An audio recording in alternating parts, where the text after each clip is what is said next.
अखंड ज्योति अक्टूबर 2021। आराधना। तैराकी का सिद्धांत पढ़ लेने मात्र से किसी को नदी पार करने की ताकत नहीं मिल जाती। साइकिल चलाने के लिए भी किताबें पढ़ लेना मात्र पर्याप्त नहीं होता।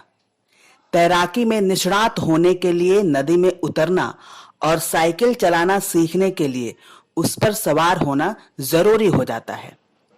संगीत, कुश्ती, चिकित्सा से लेकर इंजीनियरिंग तक की अनेक विधाएं ऐसी हैं जिनके बारे में किताबी ज्ञान मात्र से काम नहीं चलता, बल्कि उनका अभ्यास करना भी जरूरी हो जाता है।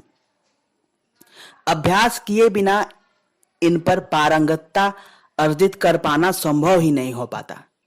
इसी तरह अध्यात्म का पथ भी तभी सफलता के शिखर को छू पाता है जब हम किताबी सिद्धांतों से ऊपर उठकर उनको जीवन में उतारने का प्रयत्न करते हैं। किताबी सिद्धांत दिशा बोध देने का प्रयत्न करते हैं, पर मंजिल तक पहुंचना हो तो चलने का कष्ट तो उठाना ही पड़ता है।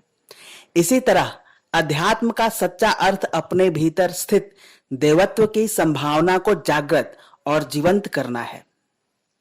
आराधना का, लोक सेवा का, समाज सेवा का पथ वह पथ है जिस पर चलने से आध्यात्मिक तत्वज्ञान को कार्य रूप में परिवर्तित करने का अवसर मिलता है। यदि प्रत्येक जीव में ईश्वरीय उपस्थिति को मानकर परमार्थपरक कार्यों में स्वयं को निरंतर संलग्न किया जाए तो ही तत्वज्ञान को कर्म रूप में विकसित हो पाने का अवसर मिल पाता है।